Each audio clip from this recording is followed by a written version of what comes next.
Good evening, everybody. Good evening. Forgot my microphone. I wanted to welcome you all to the special board meeting, which is called a study session, and so it's more informal. So you're going to hear interaction, different facets. So the way this is going to work tonight is I'll introduce our superintendent, Dr. Remendini, and she'll introduce her administrative staff and directors and give you a lowdown about what's going to happen. This study session is just for the purpose of the Wickenburg High School restrooms. That's the only topic we're going to hear tonight because there's not going to be any action taken. We're going to discuss. So once the presentation is completed, the board is going to ask questions, if they have any, of the presenters. And then when the board is all finished with questions, then we'll open it up to the floor. And I've got 2 sheets so far, but doesn't mean you can't speak. Doesn't look like there's a whole bunch waiting. So anyway, that's how it's going to work. So the board is going to go, and then we're going to open it up to the floor, okay? So with that being said, I'm going to introduce Dr. Remendini, our superintendent, and she will get the presentation going. I have a dead microphone. Oh, you do? Thank you, Mr. Malio and members of the board. Thank you to the community members in attendance this evening. The purpose of this study session, as Mr. Malio indicated, is to address concerns about the requirements for a public school in Arizona to allow a transgender student to use the restroom of the gender to which they identify. Over the past several weeks, staff and administrators at both the Wickenburg High School and the district level have continued to research this issue to seek possible solutions to address both the safety and privacy of all of our students. Our school and district leaders are prepared this evening to share some of these possible solutions, provide an update regarding changes that have already been made, and to clarify information about some of the recent events at the high school. Before I turn this over to our presenters, I want to thank our parents for their input, suggestions, and specifically attendance tonight. I encourage every parent to take advantage of the many opportunities to become involved in our schools. Whether it's the PTA, site council, booster clubs, or the Parent Superintendent Council, your voice is important to us and necessary to ensure that our district remains the best in the state. This evening's presenters will be first Mr. Mark Gorman, leaders of the high school, the Wickenburg High School, Mr. Bushbaum, assistant principal, and Mr. Johnson, athletic director, will support that information. Mr. Jim Missel, our director of maintenance and operations, will present, as will Mr. Jeremy Corliss, our director of technology, and Ms. Erin Johnson, our executive director of business services, will do some of the wrap up and final. So right now, I'm going to turn this over to Mr. Gorman. Thank you, Dr. Remendini.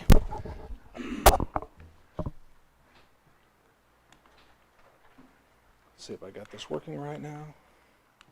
Of course it was.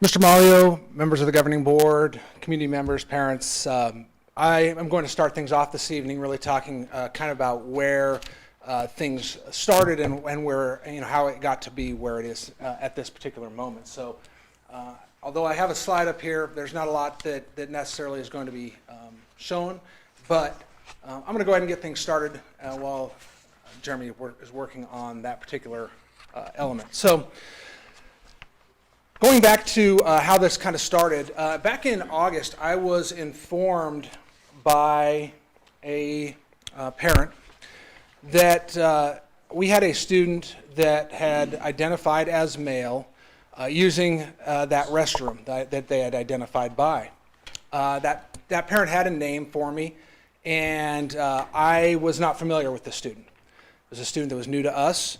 I then talked to a counselor who was familiar with this student, and the counselor, myself, and one another administrator had brought the student down to the office to find out if this indeed was something that was going on. Brought them into the office and asked a question, and found out quickly that yes, that student who was identifying as male was using the male restroom. Again, this student was new to us, had come from another school in the valley that had allowed that student who had identified as female to again use that restroom, or identified as male, I'm sorry, to use the male restroom. They had continued when they had enrolled with us. So I spoke with the student for a short time, talked to them about using our single-use bathrooms in the office, and at that point the student started utilizing those single-use restrooms. In the meantime, I had informed Dr. Remendini kind of what had gone on in the situation. We had started doing a little bit of research, seeing what some of the court cases were that were out there that were recent. We kind of talked about that a little bit with one another, and then she also had reached out to the lawyers from the trust and received some feedback from them regarding these rulings from the court. And it was recommended that we allow transgender students to utilize the restroom that they identify by. So if a female identifies as male, use the male restroom, or if a male identifies as female, use the female restroom.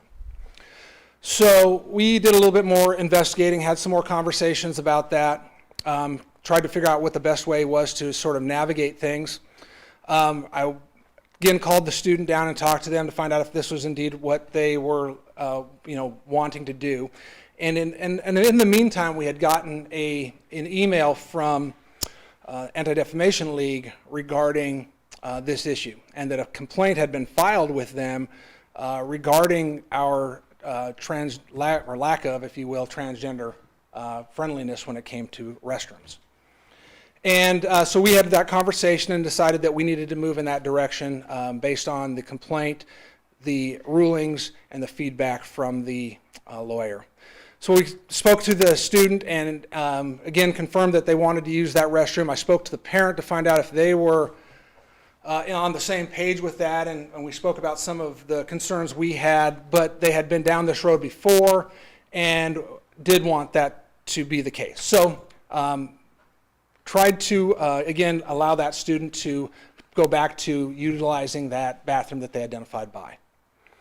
That lasted about half a day, maybe, and we started getting some, I think they were TikTok, if I remember correctly. I don't have TikTok, but some TikTok messages, snapshots of those TikTok messages started coming to us regarding comments that were out there in the Wickenburg high school community, at least regarding what was perceived as a transgender open restroom for, use whatever restroom you wanted to use. And so Dr. Remendini, I believe it was also Valerie and myself, but the three of us, I think, had some conversations around what the best route was to go with respect to communication. And at this point, we wanted to make sure that we had squashed the rumors around campus that anyone could use any bathroom. We also talked about needing to communicate that out with parents. The first round we wanted to do was to get the message to students through the system that would identify, or that would inform them, I should say, that it wasn't that there was a process, that they shouldn't be just using any bathroom. We wanted to squash that piece that was going around out there. And then the next day we were going to email something similar to parents. That, though, went out Blackboard, and what we didn't realize at the time, unfortunately, was that it went everywhere. It went to parents as well as to students. So parents were getting that at the same time, and it was really not addressed to parents. It was really addressed more to students. So our mistake on that part. Obviously, that set the ball rolling with many of the concerns that have come up from that. The following day, I believe it was when students that were in opposition to the transgender bathroom use walked out of classes at lunch. We decided it was best to give them opportunity to voice and to express the concerns with respect to that. So we allowed that to happen. Then some others that were in opposition to the opposition also had walked out. We gave them that afternoon. Again, there were some, I've mentioned it before, some things that were said between the two groups that we're not proud of. I think were totally inappropriate and did not represent a no place for hate school. Let's just say that. So anyway, the following day there was a small group that again assembled out in the parking lot, and we gave them some opportunity there. But then we went and spoke with them about, about sitting out or protesting things on campus, indicating that we could not allow them to continue to do that. And most of them disseminated and went back to class. Some continued, I believe, that day. But that kind of was the end as far as the protesting that had gone on with respect to it. We did hold a parent meeting on the Wednesday, I believe it was a Wednesday right after this had all happened, and did speak to parents, tried to kind of address why it is that we were doing what we had to do, and just kind of get some of the concerns aired out. I, in the process, have also talked to some parents about those same concerns one-on-one or with small groups to get their thoughts, their feelings, really understand where they're coming from, and hopefully share too where we were coming from as a school and as a district. In the meantime, we have been doing quite a bit of work, which I'm going to allow for some of our others to come talk about throughout the evening. I'll be back to talk also along the way, in fact, just in a few minutes. But those are sort of the events that occurred that led us to where we are. We have had quite a few meetings. We've had several walk-arounds on our campus. We have done a lot of looking at our facility and researching options out there, and that hopefully is what we are going to hear tonight, as to how we can go about creating a bathroom situation that works for all. So with that, I'm going to invite my admin team up here, Mr. Bushbaum, Mr. Johnson, to talk a little bit about some of the things going on. Yeah, thank you, Mr. Gorman. We're here to basically talk about, just to give some clarification on the conduct of our students along with these issues. The first one was vandalism. Unfortunately, these events also coincided with a national TikTok challenge that challenges students to take small videos of them defacing or stealing from high schools, whether it be school bathrooms, not just high schools, middle schools as well, bathrooms, classrooms, whatnot. So we've had a lot of damage to our bathrooms, mostly soap dispensers where students would knock them off the walls or knock the toilet paper dispensers off the walls, those things. We did have a mirror get torn off, and we also had some different handwritings and artwork and different inappropriate images written on our walls as well. This is not necessarily in connection with what was going on, but it was kind of at the same time that those things were also happening. So we've had to close bathrooms, to re-clean bathrooms, replace soap dispensers multiple times. So that's been a major issue for all of our bathrooms on our campus. There was a lot of talk about protests versus riots. And as Mr. Gorman said, we did have multiple student protests, but at no point did we have a riot. The day that the letter went out, the day after that, we did have students come during all three of our lunches to the first two lunches was a silent protest. And then the third lunch, we had students from both sides, and that's where we had some students that were out of line, things that were said. There was a lot of verbal names being called, those things, which was not appropriate, but at no point were students actually rioting. Then that night, we had some students continue to do kind of a protest and on both sides. And the day after, as Mr. Gorman did say, we had students that originally came to the parking lot and did a silent protest there and just kind of spent some time as a group, and then they moved off campus near our driveway and spent that day and the following day roughly 10 to 12 kids that stayed there in opposition of the new bathroom policy.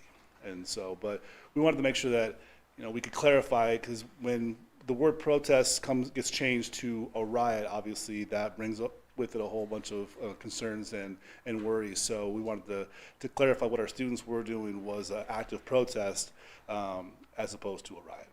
Okay. So I'm going to talk a little bit about the misbehavior in the restrooms. When that day happened on that September 14th, when we had that protest, there were some kids that were a little kind of free with their movement around campus, and we did have some pictures of boys entering girls' bathrooms, girls entering boys' bathrooms that day. We quickly, the next day, we had district administration on campus, and we had put a person, well, let me back up. With the vandalism as well as this, we closed our bathrooms down to around one hallway, and we kind of kept that one hallway open, but we put a person standing outside the bathrooms from the start of school till the end of school, just watching who was moving. We also had district administration, and so we had 2 to 3 people in those hallways at all times.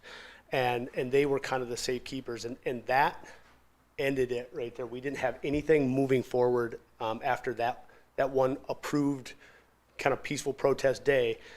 It all stopped after there because we had a person stationed outside watching kids going in and out, kind of, keeping an eye on how long they were in there, how many were in there, and allowing for not it to crowd and not kids to stay in there too long. And so since that day to today, we still have a person stationed in that hallway watching those bathrooms at all times. And so we feel, after that happened, we reacted well, and we just kind of squashed that right away, and we didn't have any more issues after that September 14th day. We did have a threat by a student the night, I think it was a September 14th evening. I got my daughter actually walked into my bedroom and said, "Hey, one of my friends needs to show you something. Can she email you?" And so she emailed me this screenshot, and it was what we described as a legitimate threat towards the school. So immediately I called, I got a hold of these two, and then I got a hold of the Wickenburg Police Department, Joe Leahy, our SRO. And I sent everything over to him. And if you know Joe, he's on this stuff right away. And so he started that evening, and they started an investigation. They made multiple visits to the home, found out that the kid wasn't there, made a plan so that when the kid returned, they were at his doorstep. The investigation happened. No weapons, no anything. They kind of did a threat assessment in the house, and nothing was found. We treated it as a legitimate threat, just to keep the kids safe and for the safety of our students. But not only did the Wickenburg Police Department, but also the police department where the kid lives joined together, and they did a great job taking care of this and stopping it immediately. To go backwards, all 3 of us kind of got together and said we need to make sure that this kid does not step foot on campus. So when we thought there was a chance that the student would be on campus, we had Mr. Bushbaum, our SRO, Mr. Leahy, Donnie Shirkey's our security campus, and we had 2 WPD officers standing there at the bus stop just in case the kid got off the bus to apprehend him, which he has not, or that student has not been on campus since before the threat. So I feel like we handled it really well. I feel like the Wickenburg Police Department handled it really well. We did our part by gathering statements, doing due process within the school walls, but the Wickenburg Police Department really took care of this and did it well. So, I have a question, if that's okay. I had been told by a couple of parents that there were altercations in the bathroom related to the transgender student. Has that happened? To my knowledge, there were no altercations. There were no altercations in the bathroom whatsoever. Okay, I just wanted to ask. Thank you. Can I ask one question there, Matt? Sir. The threat, how was that threat made? It was made through a Snapchat. Social Yeah. media again? It was, of course, social media. Okay, thank you. We Of course. looked at it, we deemed it as a legitimate threat that we should take seriously, and we basically put the police department into action, and they took care of it. Okay. And essentially what it caused was a severe disruption to the educational process. Right, oh, absolutely. Okay. Thank you. So, in response, we have done some things, made some changes across campus, and I'm going to talk a little bit about that next. One, they already mentioned, we did reduce the number of restrooms. It started initially before any of this happened as a result of this TikTok challenge. We started seeing some of our bathrooms vandalized in our commons, in our hallways, as well as at the football field at a Friday night game the week prior to some of this actually starting at our school. At the time, I'll be honest, I had no idea what it even was. I just thought people are going in the bathrooms and destroying them. I later found out that it was a TikTok challenge, and one of several that were out there. So at that point, because they were being vandalized, we started closing certain bathrooms off. So we might close the Commons female bathroom because it's vandalized, damaged, and there was a lot of graffiti. We started looking at some others that was happening in as well. And then when this happened, to try to, again, narrow that focus and be able to keep an eye on what was going on, we went this route. And this route was something that I had investigated through another school that was doing something similar. They were a school of about 1,500 to 2,000 students, much bigger in the valley. They have one bathroom they use on their campus. And I'm familiar with the campus, and it's, it's much bigger, let's just say that. They then are using the one, so we thought, let's try that. Let's try narrowing it down to that one bathroom. By putting somebody out, we also then put somebody that was at that bathroom that could then again monitor, as Mr. Bushbaum and Mr. Johnson said, of the kind of happenings around there. One, ears that could hear if something's being knocked off of walls, like our paper towel dispensers, but also eyes that could see who was going in using what bathrooms, if there was anything that would be concerning based on all that had happened. They could have that be that person that's there to help intervene or to at least see what's going on. We do have cameras that are also right outside our bathrooms. They're called, I think they're fisheye cameras, which means that they sort of look down and out in different directions. And so they sit outside, kind of just slightly down the hall, but they look at they can monitor who does and does not go in and out of the bathroom. And they have been helpful for us on a couple of occasions since this point. So we do have those that we're also monitoring. They're constantly recording. So if there's anything that ever gets into question, we're able to go back and verify one way or another if that truly did happen. And we like I said, we have had to use them since that point, early on after this started. We also increased some of the single-use restrooms. So if you're, just to kind of define what single-use is, it's just that single stall door that goes into a bathroom that locks, essentially. We have those again at the office that were initially used, but we also have opened them in our G building and our H building. So there's now one single-use bathroom that is being used in G Hall that is for somebody that may be uncomfortable going into the bathroom there. And we also have the one in H. And what we did to acquire those was we had two that were staff restrooms, a male and a female staff restroom, that were right adjacent to the restrooms in both of those halls. So we opened them up to, again, single use for students on one side and staff then became the other side. Okay. We also have some other bathrooms that have been made single use. We have a construction engineering building that has its own bathrooms. If you're familiar with campus and you've been there, it's the building up on the hill. And in there's actually 2 stalls in each one of those, but we're making those single use, so there's only one in, one out at any given time using that bathroom. Down in the media center, the same holds true. There's 2 restrooms, a male and a female. We've locked those.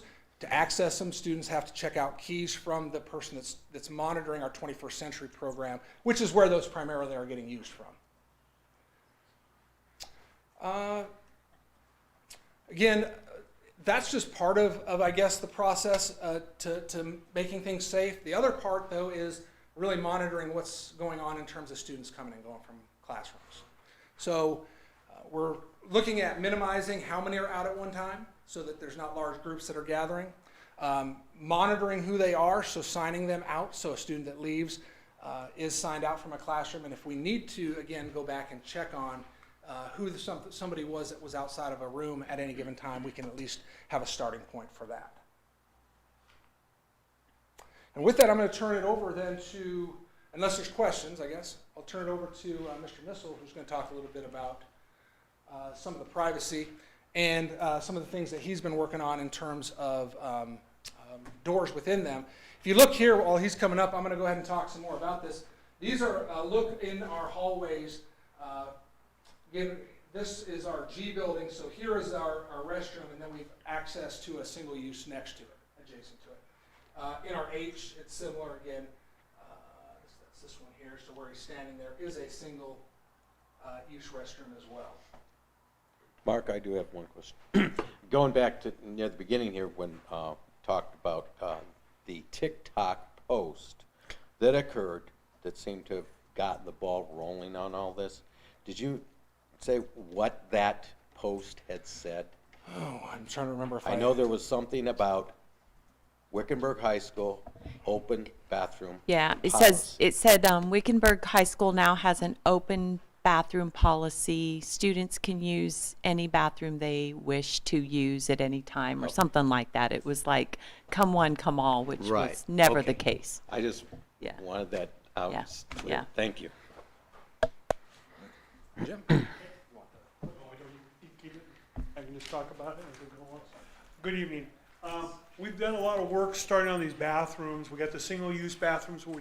We've gotten the G and H building. We've got those taken care of, and those are able to be used. And we got the signs up on one of the doors, and then we're gonna move the signs for the other staff door over there. We're gonna get that one changed probably this next week. The vocational building up there, their 2 single bathrooms, we're changing that lock out so they can go in and lock it from the inside. But let's say something happens, we'll have a key, a master key, that we can get into those bathrooms if something happens in the bathrooms. Okay? So we've done that. Then the next thing we've been doing is taking measurements of the stalls. Measuring the stalls to see how big they are, how we're gonna address those issues, and privacy for there. So, like myself, I can look over, we got kids as big as me or bigger, and they can look over the stalls and look into it. And that's a privacy issue, and that needs to be addressed. So, we're looking at the doors, and we're looking at, I talked to a few companies, and we're looking at moving that up. So it's gonna be 1 foot from the bottom, 2 to 3 feet at the top, depending on what you do. And the door will be about 7 feet up, 6.5 to 7 feet up after we get it all measured out. So the door will be taller. Right here, these gaps, you can see in there, and your sons or your daughters have probably told you that. And my kids are grown and they didn't go to school here, but other schools, they said, yeah, Dad, they always looked in there when somebody was going to the bathroom. So, and that's where we're gonna put a piano hinge on there. There's a hinge that you use that when we add the new door, you will not be able to see in those doors, okay? So we'll take care of that. The other thing that we have that's coming up, you got the showers, this is a privacy trim that you can purchase, and the company that I talked to about that, several schools have bought that, and they have used them. And because of this issue right here. So that's a possibility. But when we buy our new doors, when we get them, it automatically comes with a privacy hookup to it.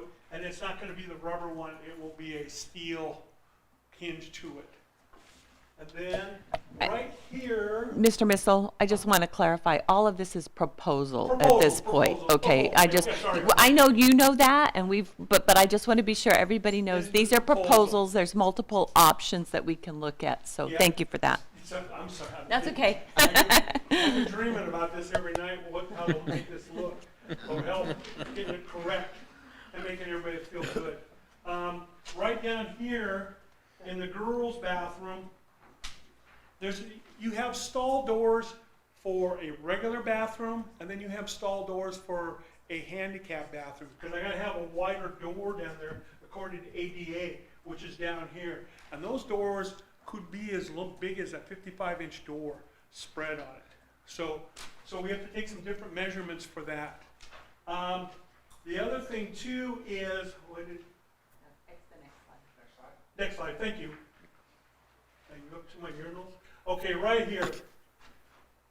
Right there's a urinal for the boys' urinal, and they're partitioned. We don't have a partition between the urinals. Some of if you go to the football game, we have them down there in the bathrooms down by the field. When you guys the boys and men, when they go in there, they have a protection there. So somebody's not, you have some privacy for that. And so the schools, most of our schools have them. And so there'll be, I know we didn't have a very good picture here, but right here, it will be right between there, between the two urinals. Okay? And here's one right there. It'd be right between here, and then we would put one right here too. For each person, male or who using those, they would have some privacy. Okay? And that's a big deal. But you know what, I went to see Willow Canyon this week. And I looked at their bathrooms, I looked at this specifically, they don't have anything. Nothing. And then I looked at their restroom stalls. Their doors were shorter so you could see over the doors. And they had more graffiti and more kinds of stuff like that in their bathrooms than our bathrooms. So that's where we are with that. Here's an example. This is an example of a urinal partition right here. One of the recommendations is going to be, we were looking at, and I've been in and I've checked all of ours, that we have some type of a post right to it. So we come from the wall to a post. And the reason is, kids will be kids sometimes. Sometimes they may bump, or maybe they just faint or fall over, and they might push that partition over. So this would hold it better, and so we don't have to worry about it falling over, because kids will be kids. And in one of the bathrooms that I went, not public bathrooms, store bathroom, they had a post on theirs. So.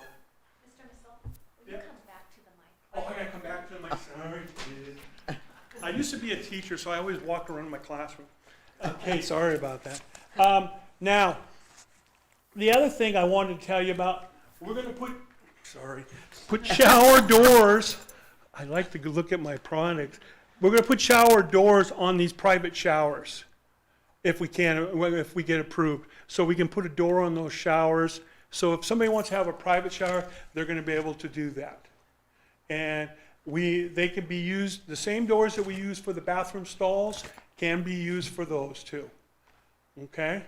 And I have how many we need and everything on all these products. So I'm doing a lot of research, and I'm continuing to do research. It's exciting to see what we can do and see what we can make work. Okay?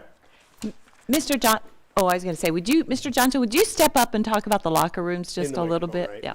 Okay, so what you're looking at is a typical locker room shower. Both of these pictures are going to be in the same shower. There's an open area as well as two stall type showers, and these are both in the same shower for all the locker rooms. The open area that's on your right is very rarely, if ever, used. I think our wrestling team uses it, and that's it, because wrestlers have to shower because of all the mats, the stuff, the bacteria. So that's the only one that's the only team that uses kind of those open showers. So right now with locker rooms, we're not there yet with this, but they're very lightly used. Mostly the kids just go home and shower. When we get to that, if we get to that point where we need to address locker rooms like we do bathrooms, it will be the same type of thing where, it'll be a meet with administration. Let's make some modifications, get that person in there so that there's no kind of big group of people in there addressing it at the same time. And we'll do that as administrators at the high school. But yeah, that's kind of what we're looking at. Both are in the same locker room, and Jim's going to put doors on these, those privacy doors, to make it so that people can shower without having to be out in the open like they are now. So. Excuse me just a sec. Is that one a handicap shower? Say that again? Is that one there a handicap shower? Yeah, there's one that's got a bunch of bars in there. That is a handicap shower, yep. Okay. Bigger door.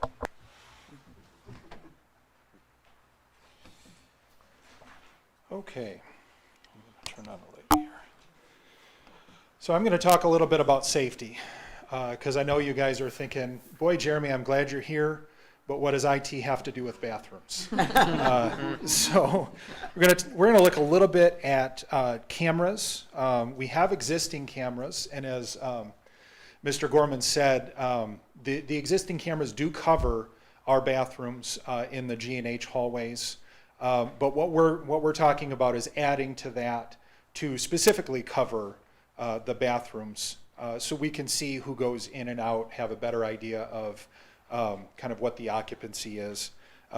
So what we're looking at is in the G building, the bathrooms are in the same place in the hallway, just right across from each other. So the proposal is that we add just one kind of fisheye lens camera that would be able to see the hallway, both sets of bathroom doors, and be able to watch those. In the H building, they're actually in two different places in the hallway, so we'd have to add two different cameras to catch those doors. But once again, we want to be able to see who goes in and out, be able to track occupancy and what's going on if there is some sort of event that we need to look into. The outside commons area, this is actually a place where we don't have coverage of the bathroom doors. And so this would be one that would add to, it would add coverage for bathrooms that we don't currently have. And once again, they're right next to each other, so we could put in one kind of fisheye lens camera and catch the whole thing. And that would actually have the added benefit of giving us a little better coverage of the commons area itself. Is that the one that's by the cafeteria? Yes, I'm sorry, I should have defined that. So the commons area would be the outside bathrooms that are outside the cafeteria on that building. And then the front lobby of the gym, currently, once again, we don't have any coverage of the front lobby in the gym. So this would be adding coverage for those bathrooms. And once again, the benefit of adding camera coverage to the lobby of the gym, just in general. So all of those things are what we're proposing in the different phases of this. Hey, Jeremy, before you get off of that slide, Yeah. Is it our goal to, by increasing cameras, if the proposal goes through, to identify the person or the people going in, or just seeing the number of people? It could be used to identify, to have some personally identifying information from that of who goes in. Right now, the cameras they're close enough that we can get a general picture of what's going on. And the cameras are actually high quality cameras, so we can see in general what's going on.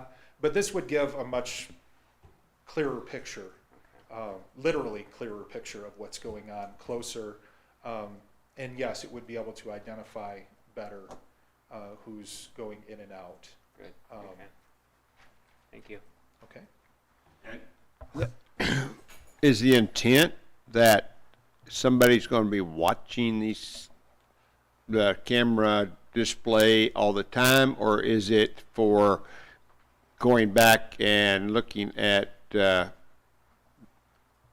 get a report or something, you go back and, look at the cameras Well, to see? I don't want to answer for high school staff, because that would actually be a high school staffing question. Right now, we don't have someone just sitting all day watching cameras.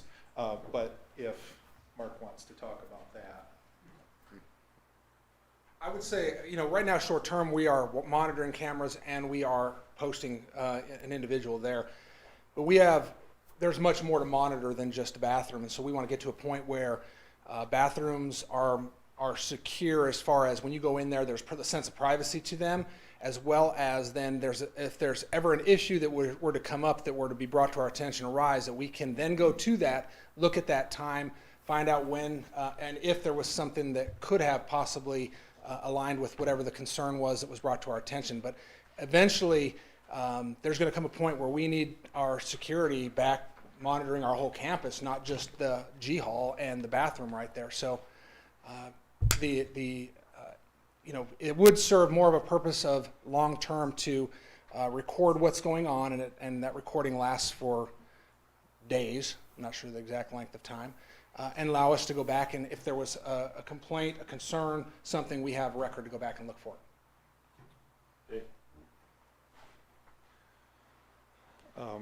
I will also say, just on a related note, when we put the camera system in, one of the things we talked about was the fact that the camera system itself, just knowing that there is a camera system there itself, is a deterrent and helps to keep these incidents from happening, because if you're going to get caught, it makes it less appealing to try to do something.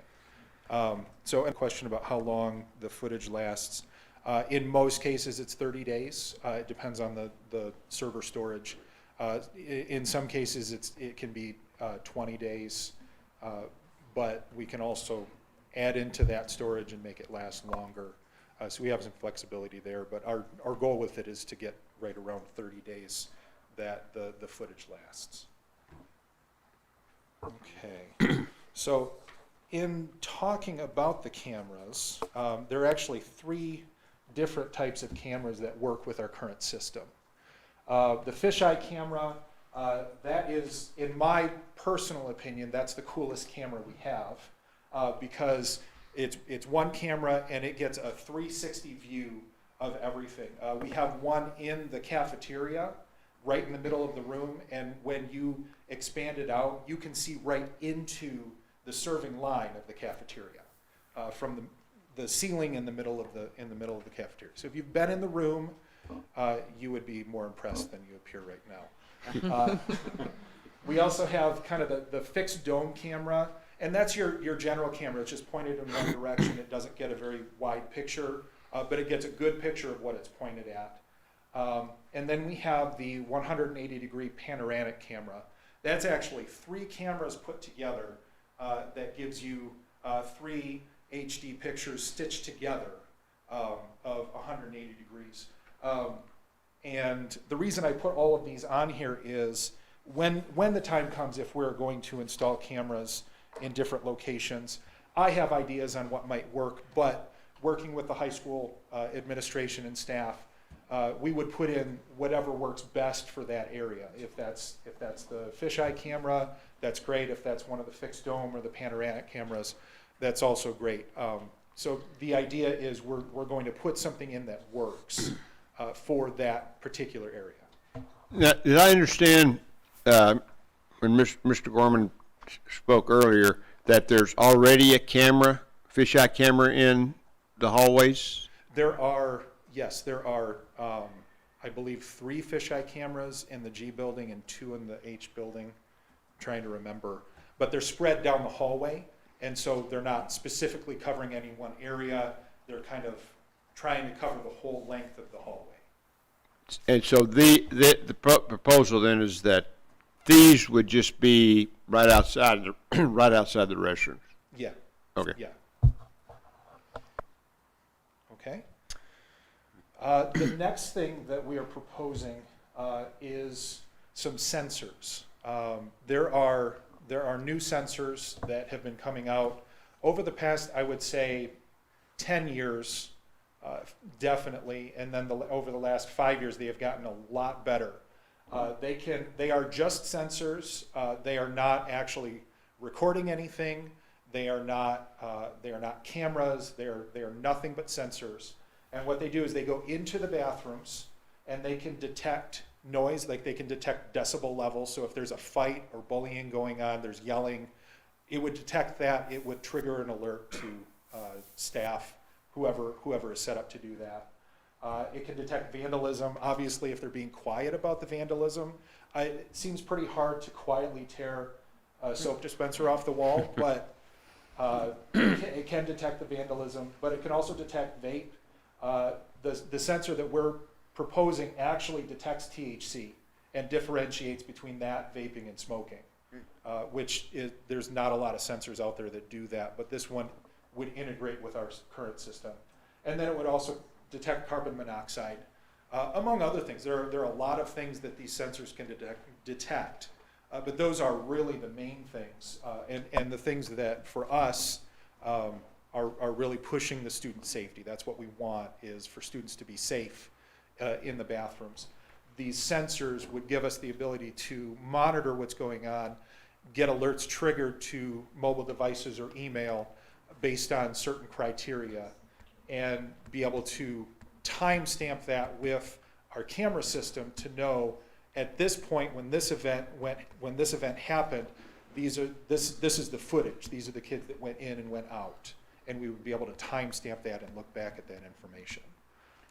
So the sensor that we're proposing is the Halo Smart sensor. It does integrate directly with our current camera system, There are other sensors out there, but this is the one that integrates the best. And I really like the idea that it detects the THC and differentiates between that and other things. I had a question just about the video monitoring to back up, because you said the sensor doesn't actually record anything, but the videos do. How much data do we save? Like, how long are we keeping recordings currently, and how long can we keep them with the new? So right now, if we don't do anything, the recordings are overwritten after about 30 days. In some cases, it's less. In some cases, it's more, but kind of an average of 30 days on the server. If there's an event and we want to save that, we can save it indefinitely. So if there's an event and we go back and we pull the footage and all of the time codes and everything, we can save that as a file and we can archive that for as long as we want. There is no limit to that. We're But using local servers? Is that what you're using? I'm sorry? Local servers? Or Yes, we have, the high school has 3 local servers that share the load of all the cameras that are currently on site. And so the local servers would have 30 days of storage, and then we can save storage, we can export that and put that where we can save it local, we can save it to the cloud, and we can store that indefinitely. But we would need to have a notification within those 30 days that something has happened, so we can go back and pull it before it's overwritten. Okay. Okay? All right, if there's no other questions, I'm going to turn it over to Aaron.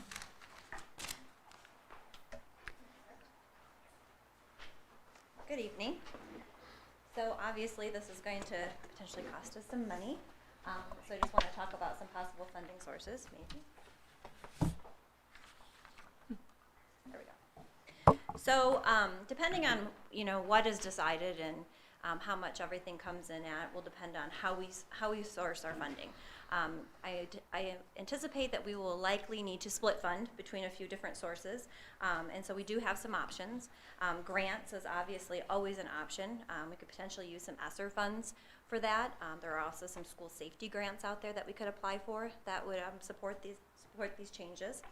We have capital funds, so we need to review our plan and see what projects we could potentially hold off on to make this more of a priority over those. We have enterprise funds, which that comes from our rental. So anytime we rent out a facility or things, we have a fund that we can dip into that. And then of course donations. So if there are any donations that come in, we could obviously use those as well.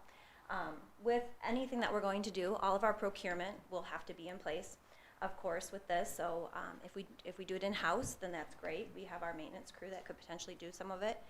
Depending on how much money it is will depend on whether we have to go out for any kind of formal bids. If we hire any kind of contractor from outside of our employees, then we'll have to make sure that we vet them. They need to be licensed. They have to have a fingerprint clearance card, et cetera, et cetera. Any questions on that? Can't tell you exactly what we'd use because I don't know how much it's going to cost yet. But Right. those are some options. So we've provided a lot of information tonight. We've seen a lot.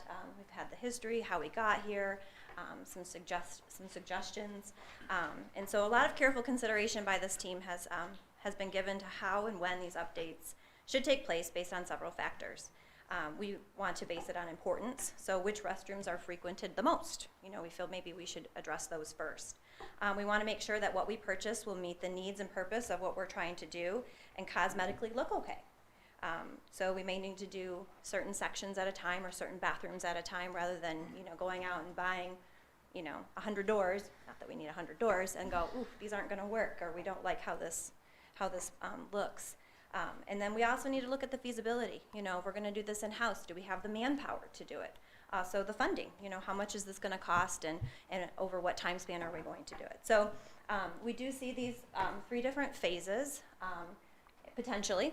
Maybe we would want to just jump to phase C, just kind of depends on what we're thinking here. So phase A, we would make the privacy improvements in student restrooms, buildings G and H, because those are the most frequented restrooms, the most highly trafficked. So we make those safety improvements that were proposed earlier by Mr. Missel as far as the doors and those privacy hinges and things on those, and the cameras and sensors. Phase B would be the same as phase A, so G and H. as well as the gym lobby and in the commons area. And then phase C would be both A and B with the addition of the student restrooms and showers in the locker rooms. So again, we've given you a lot of information this evening to think about and our suggestions on some proposals. And of course, we welcome any recommendations and suggestions from the board on the next steps in this process. And we like donations. Of course. Thank you, Aaron. So does anybody from the board need to go backwards and ask any questions from the presenters? I have a couple of just general student safety questions that I think are things that we heard from parents before that I just had specific questions about. So probably for Mark and your team, what should a student do if they currently have an issue in a bathroom where they feel violated or they feel like someone is in the bathroom that should not be there? Yes, thank you.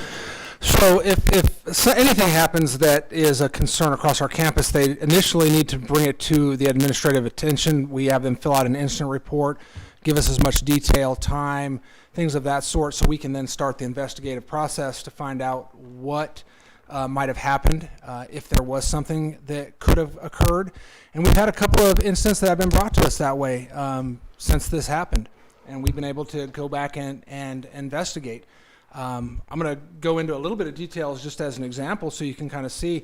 We had a student who had reported that there was a person in the bathroom in a stall that had been recording them or recording an incident, and you could hear the video, and it happened to be where you could see the individual in the bathroom, you could see them turning the camera around, and you could identify features that were in that stall. The female felt like the student, who was male, was in the female's bathroom.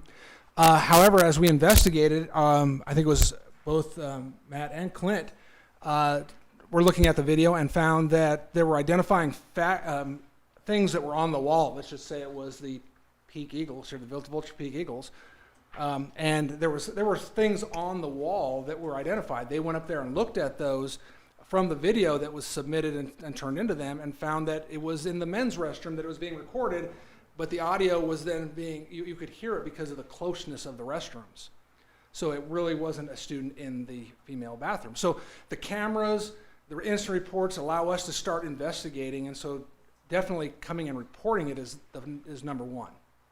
So if And it doesn't have to be administrative. They can go to a teacher, any adult in the So this was a boy recording something in the men's room, and the girl thought he was in the bathroom with her. Correct. He said he was in the recording. He said he was in the girls' Yeah.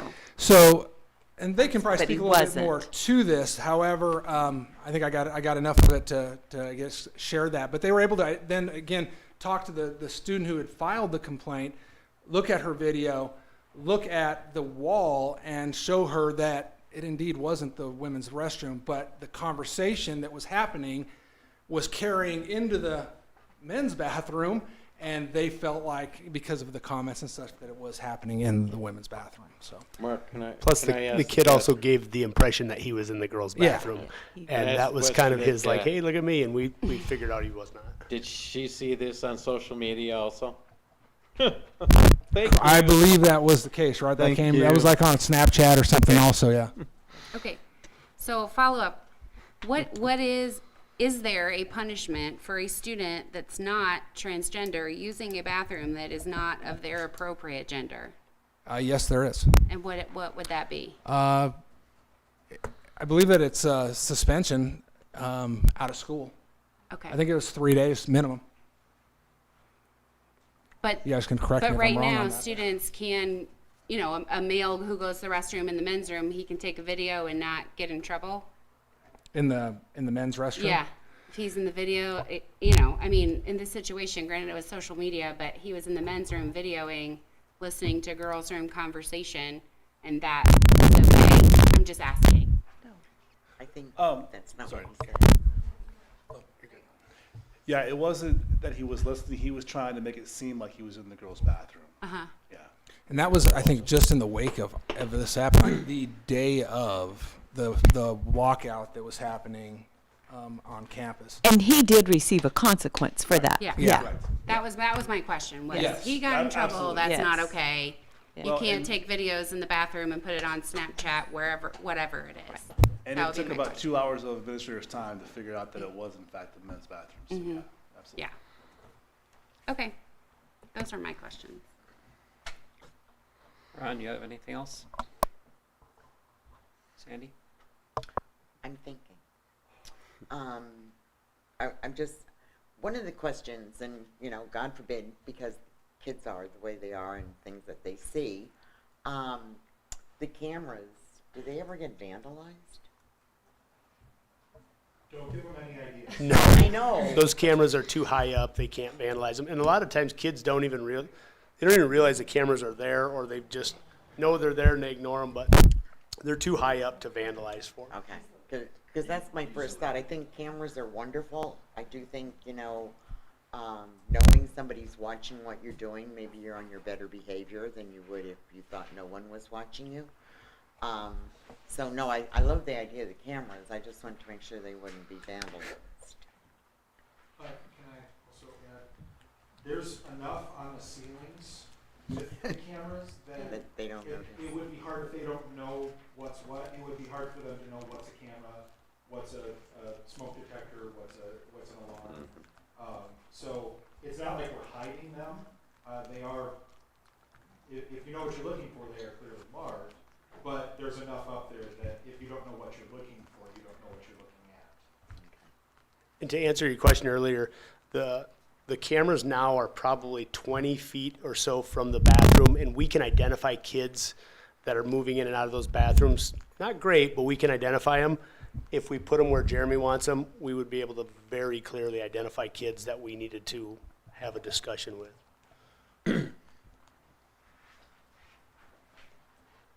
Anything else?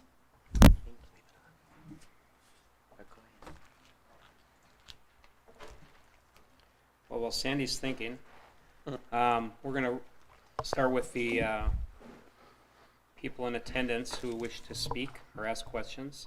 So I've got Kristen Trewitt. Were your questions answered, or do you have more things? For the most part, yes. I just had a couple questions. on the Okay. statement. If you can come up to the podium, please.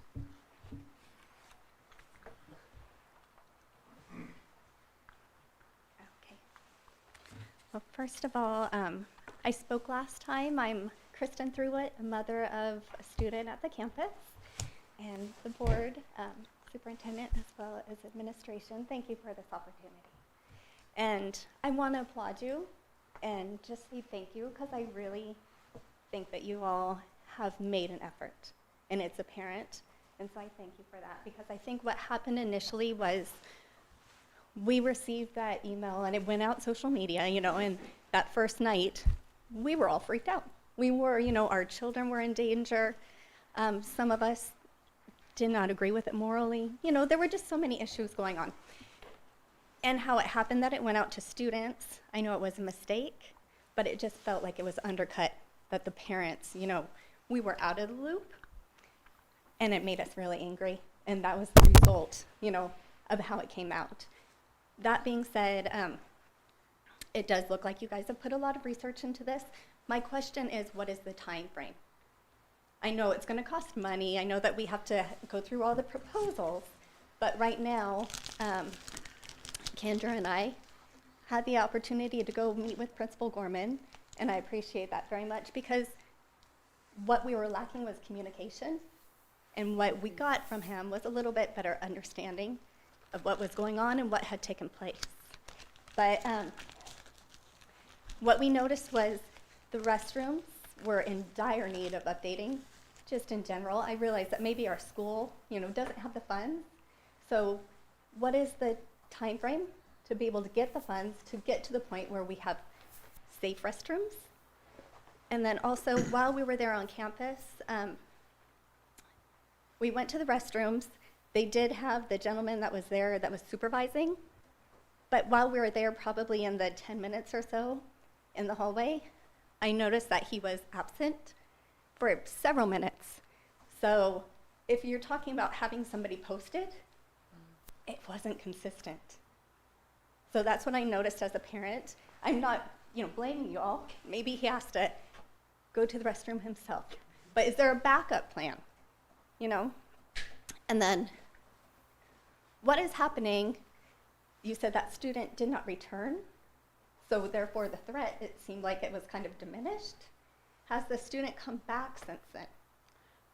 So we cannot reveal Disclose any that. information about a student's discipline. Well, You know, if it were your student, you wouldn't want everybody to know. So the student is not back on campus. Okay, well, that's what I wanted to know. So it kind of seems like once the threat was off campus, it was kind of pushed under the rug.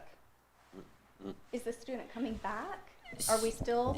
So I'll address that just a little bit, because I think that there's, when there's an active investigation by the police, we are not allowed to tell anybody anything. Okay. If we ever feel through the police department, our own administrators, that there's a true threat, we will announce the threat, close school, do whatever we need to do.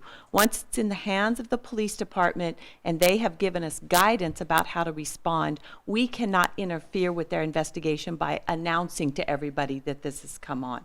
After the case, after it's closed, then we can tell people it's happened. If it's an active threat, kids are in danger, you will absolutely be notified. In this case, there was never a moment in time this child was anywhere near our campus.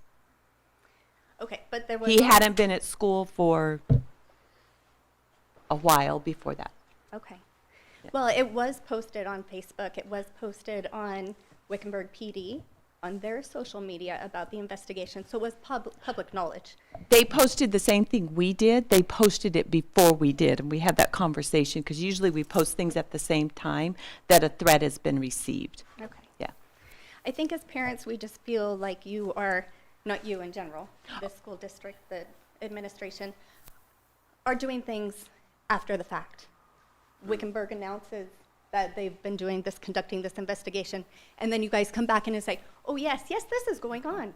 Or there's an issue with the restroom. It went out to the students. And then you backtrack and say, oh, parents, by the way, we meant to address this to you.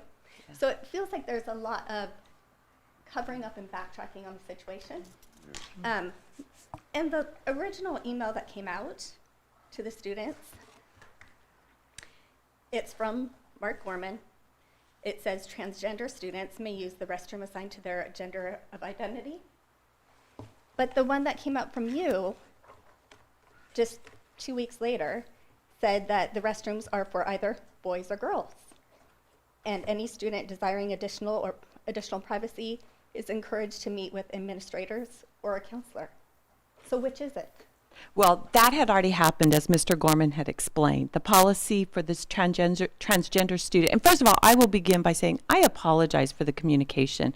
I work every single day to get communication right, and every single day somebody says, why didn't you say something this way? And I think that's how we are as humans, and I apologize for that.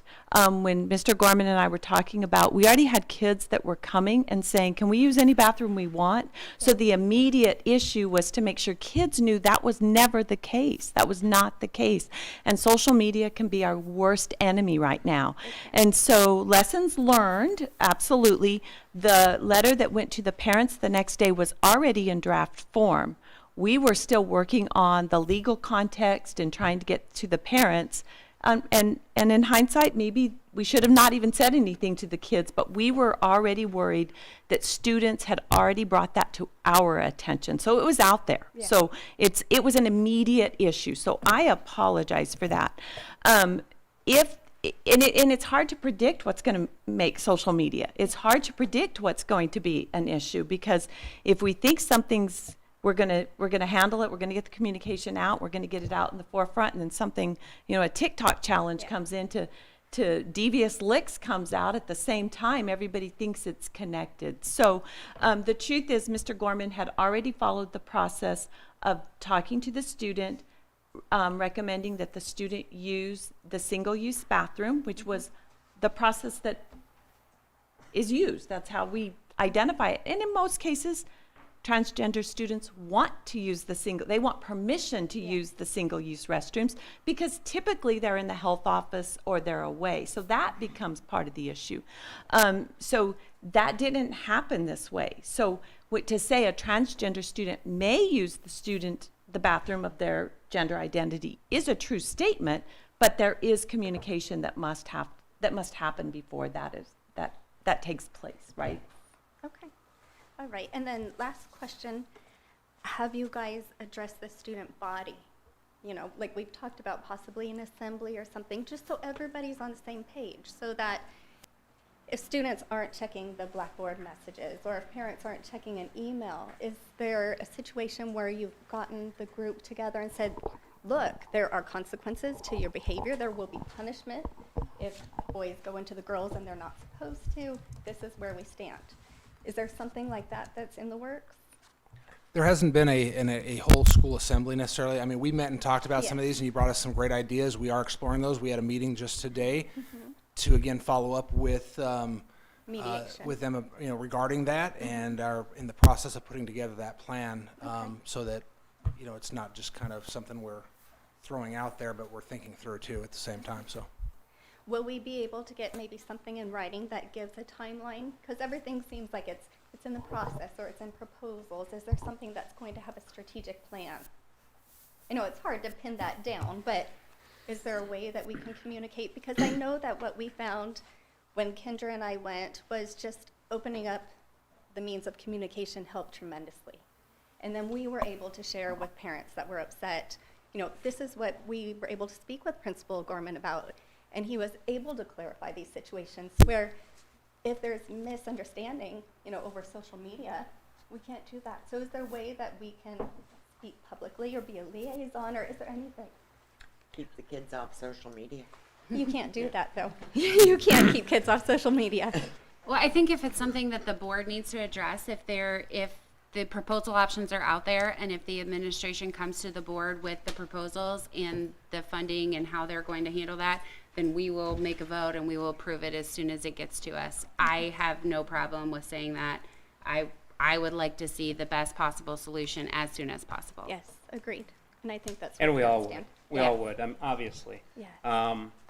And what, at the end of this meeting or study session, is we're going to be asking Dr. Remendini to meet with her administrative staff and put proposals together with the fundings, so we know, and that's what they're in the process of getting, is the money, or getting the idea what the money's going to look like. Good. And are we going to have it? Where are we going to get it from? So when that happens at our next board meeting, when they've got those proposal pieces ready, and they're pretty much, they're written. Yeah. We saw them on the board here. We just have to direct the staff to, we'd like to see these proposals, and then as a board, we'll make a decision which one is going to fit. Okay, wonderful. If you don't have the money, you don't have the money, but, And I will clarify that the direction from the governing board will put the steps in motion. I cannot promise that all of the information we need for all of the proposals will be available at our next board meeting, because that's 2 weeks away, and there are a lot of options. What you saw is possibilities for the doors, for example, on the restrooms. Jim had one picture up there. There's probably 20 different doors that we could look at, and we've got to do cost and pricing, and those privacy things may be something that we do right away that would be a very minimal cost while we're looking at the products. And in truth, there aren't a lot of examples to look at. There's not a lot of other people who've tackled privacy in high school bathrooms. Yes. They all look pretty much like ours do. So we will be trailblazers in that, just providing privacy for everyone, for every student. Yes. So we will get started on that as soon as we're given the directive on that. But we want to be sure that we are responsible with that, not just say we're buying all these doors right now, because that may or may not be feasible. Perfect. Okay. Okay. Well, I also wanted to say, when we went, there was a calmness on campus. And we were very grateful for that, because we went expecting chaos.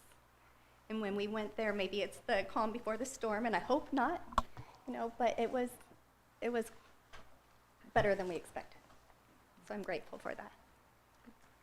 So thank you. well, thank you for reaching out to Mr. Gorman and his team, because that's the right way to do it. If you would have picked up your social media device and just went on there and had a meeting with everybody else instead of them, we wouldn't be sitting here just like this tonight. So thank you for doing that. I appreciate it. All right, next we've got Colleen Peterson.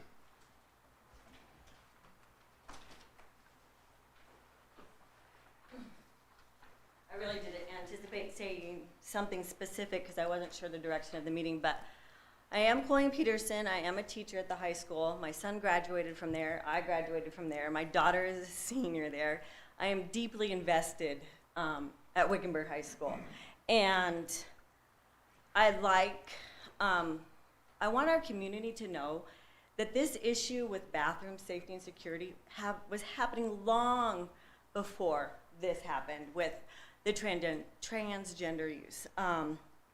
We've always had problems with bathrooms because teenagers are problematic by nature.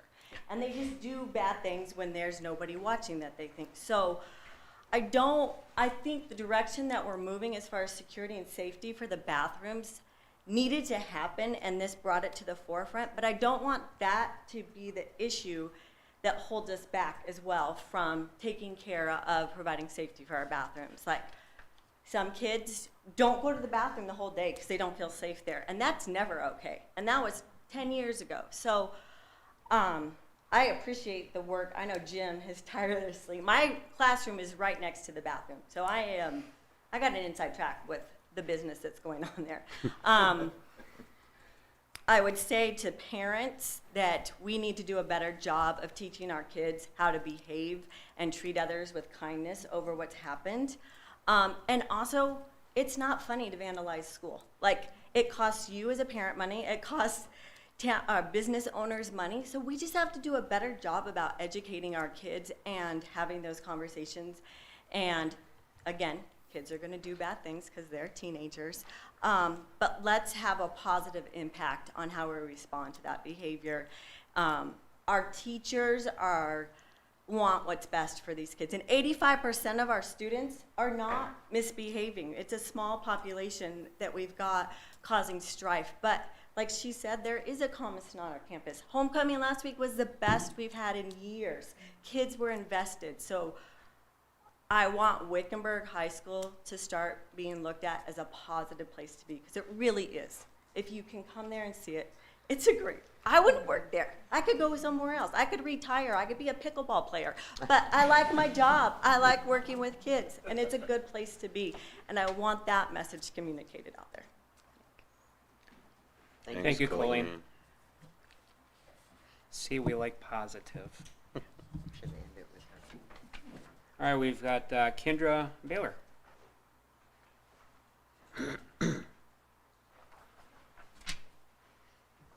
Thank you, Mrs. Peterson. That was exactly what I needed to hear before I came up here. Because I had a conversation with students too, and I've got a few things that maybe I want to talk about, but one thing I need maybe clarified first was I hear the word policy coming out a lot. But what is the Wickenburg High School's policy on transgender bathroom use? There is not one as far as I can find. There's not a governing board policy. It's a small letter P policy. When we say policy and we say governing board policy, that's policy that's been enacted by typically informed by Arizona revised statutes and attorneys giving us advice on what we adopt as policy. There are a lot of lowercase policy procedures that we enact due to court cases, legal advice. I can't even give an example of what we do that is not written in policy, but we do have procedures. Even some of our discipline is not a policy. We do have a discipline matrix, but it's a range. That's kind of vague, I know that, but it's not Arizona revised statutes. Most of our governing board policies refer right back to state law, but there are plenty of things that we do that refer to court cases, procedures, those kinds of things that then we say policy, and it's a lowercase policy, lower P. Does that make sense? That makes sense. Clear as mud. I know, right? So that was kind of, when Kristen and I went in to talk to you, Mr. Gorman, that's kind of where I was. I was like, just tell me what it's supposed to be. You know, what did these kids have to go by going into this? They didn't have anything. And you're right, Colleen, I've talked to a couple students, and those bathrooms they are not going to the bathroom. They said, it's too much of a risk of what you'll get involved in, just walking in there to go to the bathroom, of what's going on in the stall. Teacher walks in, you're busted, everybody at the office, so they're not going. You know, and it wasn't that way when I was in high school, so I don't know, but I've been to a lot of high schools, and it didn't seem to be something, but things have changed, and I understand that the social media has created such a firestorm with all of this, but, and I see, Mr. Hodges, that you're really irritated with the social media issue, but you guys, this is how they communicate. Mr. Gorman, you need to get TikTok, and you need to figure it out. Maybe your IT man can help you. This is how they communicate with each other, and this is how you get they get information. We're not going to keep them off of it. I'd love to. I really would. I wish we could go back 10 years. I just learned today that I'm older than Google. I didn't know that. I learned that on social media. So we're not stopping them. We need to be, you know, when we're asking what was the threat, we're still not getting a clear answer. Well, we think they said, and was it this, and did that happen? No. But we don't have, what was the threat on social media? Did you see it? Did you hear it? You know, we can't hear. It was something like that. We're not quite sure, but it's taken care of. You know, we're all dealing with high schools that are surviving school shootings. That's what the concern is. When Kristen asks, she doesn't want to know how this kid was disciplined. She wants to know if there's a threat to her child being in school every day. She don't want to know the personal information about the individual. She wants to know if her student is protected. So it just seems like, you know, I understand that there is not a Wickenburg High School policy for this, because I'm not sure that there is a Arizona revised procedure that goes with this either.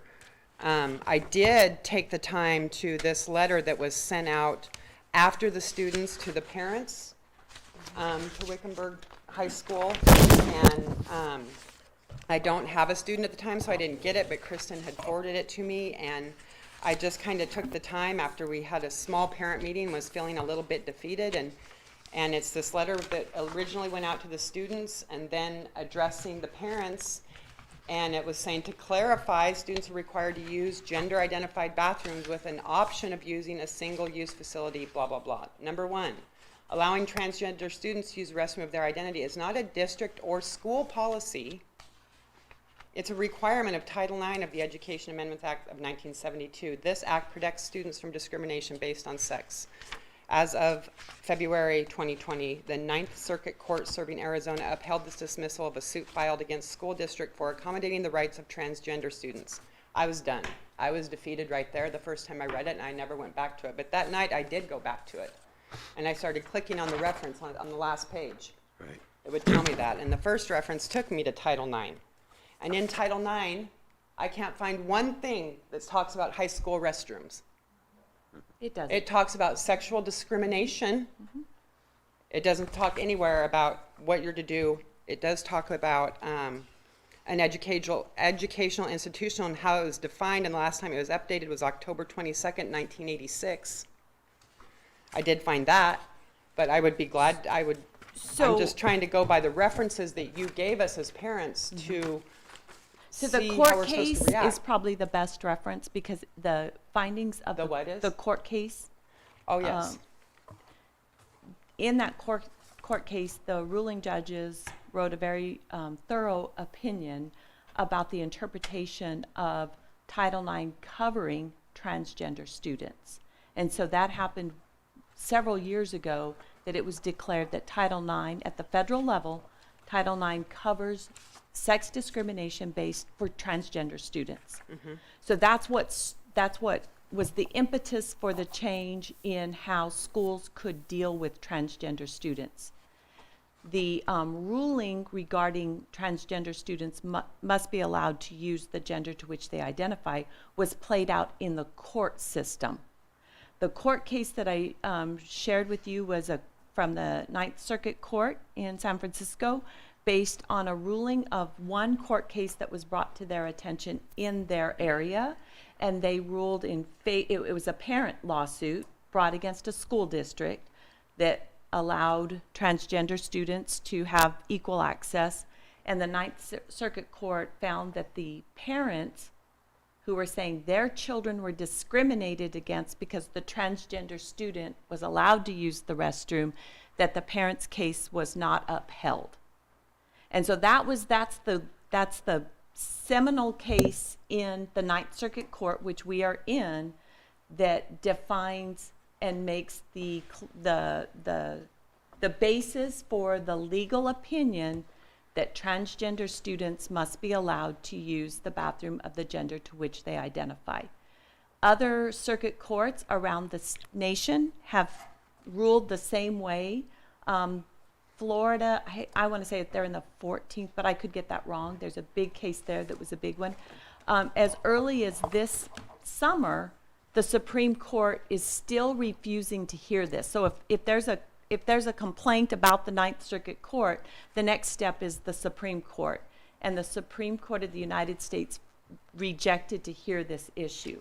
That would be where the relief comes from, is either a different interpretation at the federal level of Title IX covering transgender students, which would change everything that goes down the road from there, it trickles down, or the Supreme Court saying, no, we overturn the Ninth Circuit Court's ruling.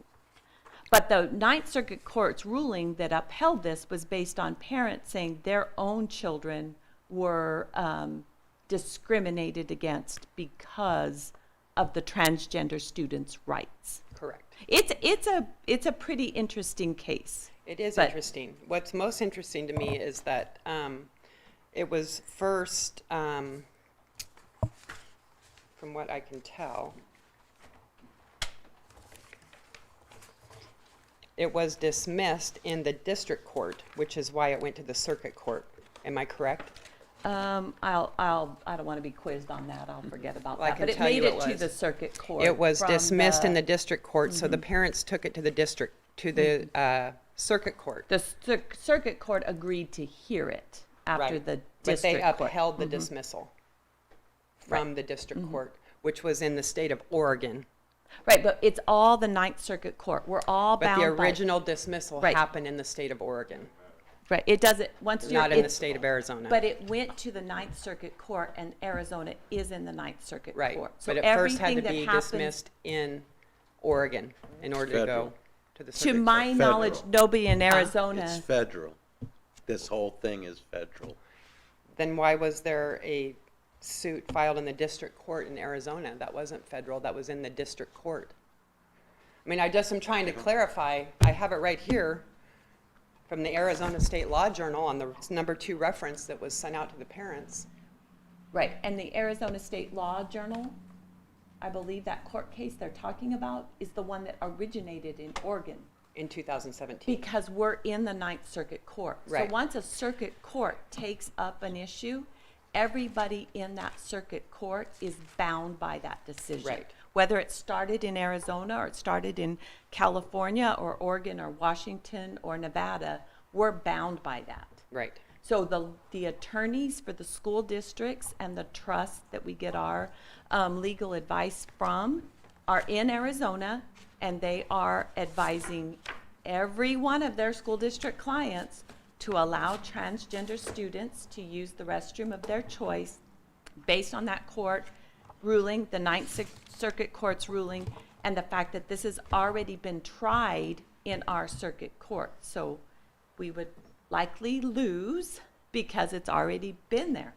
And I think that Kristen found also that there was a discrepancy in the paperwork filed in the district court Well, originally. I can't do it. I can't But do anything. that's wrong. okay. I mean, I'm just Yeah. wanting to clarify. Yeah. Like, to me, when I read it as a parent, I was led to be, this has already happened in Arizona. There's nothing we can do about it. Yeah, and if you want to go back to Title IX and you look at all the different interpretations, what I sent you probably was just the brief overview of Title IX. But if you go back and every single presidential administration has the opportunity to interpret any of the titles, the laws that become based on titles, the way they want. And almost all of them have. Right. So That's the problem. multiple presidential administrations have made interpretations to Title I, Title II, Title IX, Title 13, and then we're bound by those because they're federal regulations. Got it. I'm not a lawyer, but boy, I'm not did either. I really I've try read to more than I can understand understand, this, but right? I've tried to be thorough because that's the information Yeah, we were and given. and the bottom line is when you're in a high risk entity as a public school district is, we are high risk. We have a specific legal team that we count on, and we have one attorney as part of that legal team, and we count on them for guidance. And we probably contacted him between Mark and I 3 or 4 times before we finally went down the path and the what ifs and who else is Right. doing this kind So of thing. when we're told that there was, the student was identified and Mr. Gorman and a few others spoke, and then when Mr. Gorman's meeting, he said that the student complied with the conversation that they had, but then there was a civil rights complaint made. In what form? Is that public information? I mean, because and he said it again tonight, there was a complaint made. In what form? Were they just mad, or did they go to the Attorney General's office? I don't know the exacts to how they filed their complaint. They filed a complaint What they do with- is and this has happened, we've had, in this particular case, somebody who contacted them, and they took the complaint and then sent us a message, an email, regarding the complaint with cases, with information regarding how we needed to align practice, basically. And- So there wasn't like a and I official will- filed complaint? No, and I will clarify, the letter came that Mr. Gorman received, unless he received another one, was from the Anti-Defamation League, which is where the complaint was made. And then the Anti-Defamation League often is one of the entities that acts on behalf of a complainant to file the OC, the Office of Civil Rights complaints. So it did not get to the point, we did not want to go down the path of an OCR complaint. That's, again, our high-risk issue, that those complaints are very hard to untangle and cost years and years and Right. lots. And unless an attorney said, no, you should fight this, then, or no, you've done nothing wrong. I then just it had, might I was be, always like, but I didn't, I was like, so were they just mad and said, and so we responded, and then we have this whole thing blown up in our face, or was there something legally that was filed that you needed to respond to? we tried to avoid that at all costs. That would take away from all the money we can spend on cameras and bathrooms. So I guess maybe close to my last question would be, what will there be, along with these proposals, is the governing board or who putting together a policy for the high school? Is that, so that there's something, I mean, this is just the beginning. Things are gonna keep coming up. What's It would gonna- likely not be a governing board policy, but it would be a procedure for addressing a student's wish to use a bathroom for privacy reasons. And that'll be placed like in the high school? In the handbook, procedure? something like Okay. that. Mhm. All right. Yep. All right. I think that that's about it.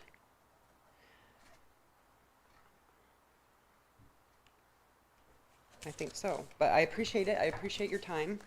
Just a lot of things to try and muffle through to get there. Was there something, the signs on the bathroom doors, and, I mean, I guess I just feel like we're doing a lot to fix this. The urinals, I mean, as of now, if there is a transgender male using the boys' bathroom, there's no protection there for any boy at a urinal right now. Yeah. So are you telling all the boys to use the stalls in case? If they feel they need to. Okay. They've been using them for 50 years. Okay, I've gone through all the sheets that were turned into me. Was there anybody else that thought of a question? Yes. Oh, yeah, we have to use the microphone because we're being live streamed. Hi, my name is Tony Deloria. First thing I want to say is when I was here at the last meeting, I said that there were no doors on the stalls. Since that time, it has been clarified that there were stalls on the doors, just not on the bathrooms. So I wanted to apologize for that because that was spoken wrong, okay? And we come to find that out, so I just wanted to let you know that. And then she said something about mass shootings, and I wanted to say, I don't know if any of you staff people saw, like the day after or the day after that, there was a parachute flyer flying over top of the high school. And I'm not kidding you, I almost turned around and took my kids home because it scared me. And I was like, okay, he's just up there or she's just up there trying to show the kids that this is really cool or whatever. And then it started going back and forth like this. Can I interject in that? Yes. I live down the street from the backside of the high school, and it's one of my neighbors which flies around there for the last several years. Okay, well, it He's been scared flying me around. to death in lieu of what just happened 2 days before that. And my thought process was, what is to keep someone from doing that and having a gun up there? Like, it scared me. And I was told by our pastor that it's illegal to fly over the school like that. So I don't know. It wasn't over the school. It was over the school. It was right over the parking lot. I was right there. Okay. It was over the school. He was right over the parking lot going back and forth like this. Okay, and then the next thing I want to know is the transgenders children can use either stall that they identify with, but how do you know if they really are transgendered? Or if they're just trying to mess around and get into the boys' bathroom or get into the girls' bathroom? That is a good question. Have they had any? We haven't had any others. We do have one student who is identified at this But point. have they That's had the any medical one. treatment to turn to that sex? Because that's what transgendered means. So that is something I don't know that we can get into as far as a school. We do have, again, the process that we're taking that is if a student is identifying as the opposite gender, male identifying female, female identifying male, that the process would be that they have to meet with administration. We, again, offer them the use of single-use stalls. And, if, again, meeting with them, the parents doesn't resolve that, then we would need to go probably down a similar direction. But I don't know that we have the grounds to necessarily ask for that from a parent. Right, and find I get that it. out to get that information. But like somebody else said about Colleen, I said, I think she said about the kids being naughty. Like they're teenagers. I have a bunch of them. I know them. And so that's what I was wondering. I was sitting there going, well, how would you guys know? All of a sudden, one of my grandkids decided he's transgendered and now he's going to go in the girls' bathroom.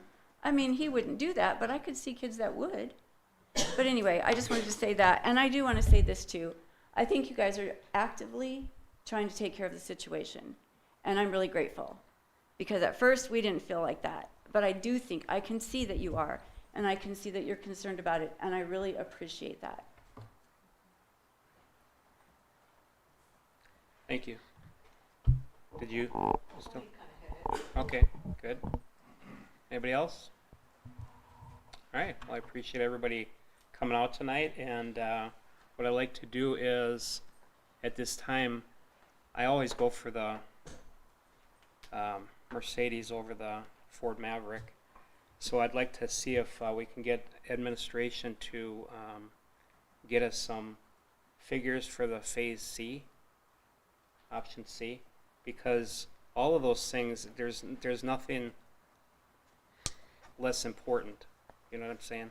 So A rolls into B, B rolls into C, because adding that component of the showers and the locker rooms, that's going to be, that's like right around the corner. So I'd like to just get that stuff together. It doesn't mean that we can do all of those. It's a matter of like to get the figures, the best guesses that we can get, Jim, and that type of thing, and see where we can go from there. So then we can hear this and get the recommendation from you and your team, so then we can make a better decision. Okay, I would state that we're happy to do that. We'll start working on that. What I'd like to just clarify with the board is your approval for us if we should get Phase A ready to propose that we do that. Phase B and C will cause a little bit more work on our part, and just for capacity, do you want us to wait to present all the phases at once, or would you like them presented to you as we get them ready? Does that As make you sense? get them ready. Okay. That'll be my preference, as you get them ready. Okay. Because Mine as well. if we can just keep moving us, in a direction. Perfect. They're already in the right direction as far as we can go for what we've got to work with. I'd like to, Okay. as they get them prepared. Okay. Team, did you hear that? Okay.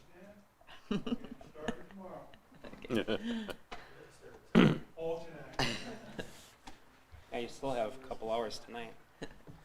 All right, well, I appreciate it. And Mr. Gorman, Mr. Bushbaum, Mr. Johnson, thank you so much for presenting. Mr. Missel, thanks for all your input. Mr. Corliss, and of course, the money gal, Mrs. Johnson. Appreciate everything, and I appreciate you folks coming out. Hope we address more. We're trying to be as transparent as we're possibly able to do. That's the goal of this whole thing. So, yeah, let's all get on the same team and just bring your wallets next time. Right. But I appreciate it. Or in the news. So we're all done. Thank you so much. Thank you.